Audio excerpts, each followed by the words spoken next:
Speaking of economic challenges, let's talk about Turkey too. President Recep Tayyip Erdogan is having a change of heart, and Ankara has taken a major U-turn.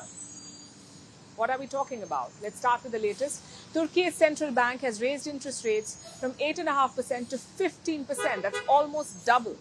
It's the first rate hike since December 2020. It has caught both the market and experts by surprise. The size of the rate hike was not expected, although the direction was expected, because after Mehmet Şimşek was appointed, when he mentioned that there is nothing but to return to rationality, there's going to be transparency and consistency, we assumed that turn to rationality implied a turn to orthodox policies. And with a 40% inflation, if you want to implement orthodox policies, what you have to do is tight monetary policy. Basically, the central bank in Turkey has made borrowing more expensive. We just talked about it. The higher the interest rate, the more expensive borrowing becomes. This is simple economics. The bank says this is a gradual process to bring down inflation and to bring it down to 5%, which is quite an ambitious target. But why is Ankara doing all of this and all of a sudden? I'll give you some context. Turkey's economy is in a mess, and it's been like that for quite a while now, especially under President Erdogan. Inflation, unemployment, weakening currency, it's all breaking records. Look at the numbers. As of May this year, inflation was more than 39%.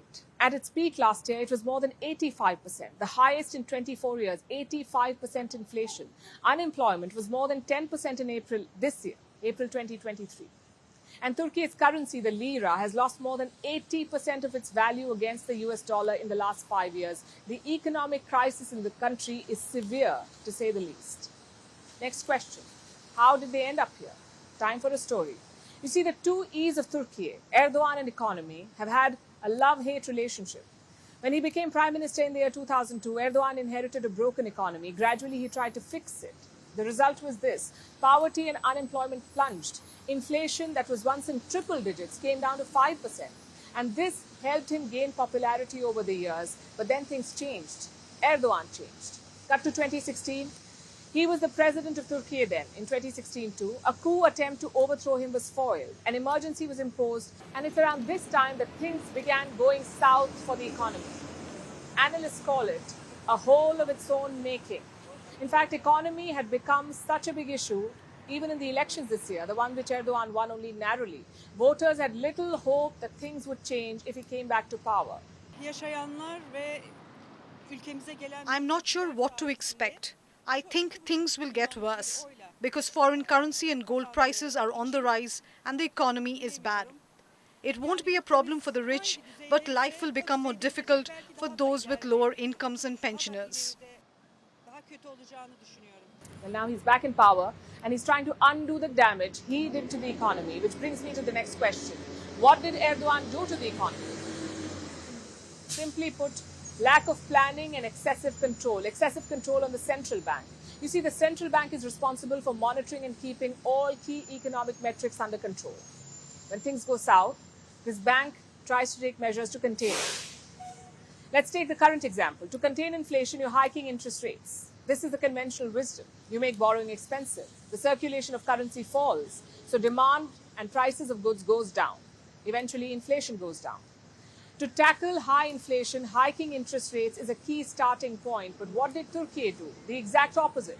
When inflation was rising in the country, they cut interest rates. From 19% in 2021, they lowered rates to 8.5% in March. Why? Because Erdogan. Apparently, he hates the idea of hiking interest rates. He calls himself an enemy of this idea. And rising rates, quote unquote, the mother of all evil. So he tried solving inflation by cutting interest rates. And because Erdogan believed in that, he forced the central bank to play ball, hence the mess. Now he's taking a U-turn to clean up this mess, and he's looking for allies who will help him out. Meet Mehmet Şimşek, an economist and former deputy prime minister of Turkey. He's from Erdogan's party, and he's been handpicked as finance minister to get the economy back on track. His appointment has raised eyebrows because he believes in everything that Erdogan is against. But perhaps the president realizes how grave the situation is, which is why he's given this man and the central bank a free hand. But Turkey's problems won't go away immediately. It will take time to fix what the president broke.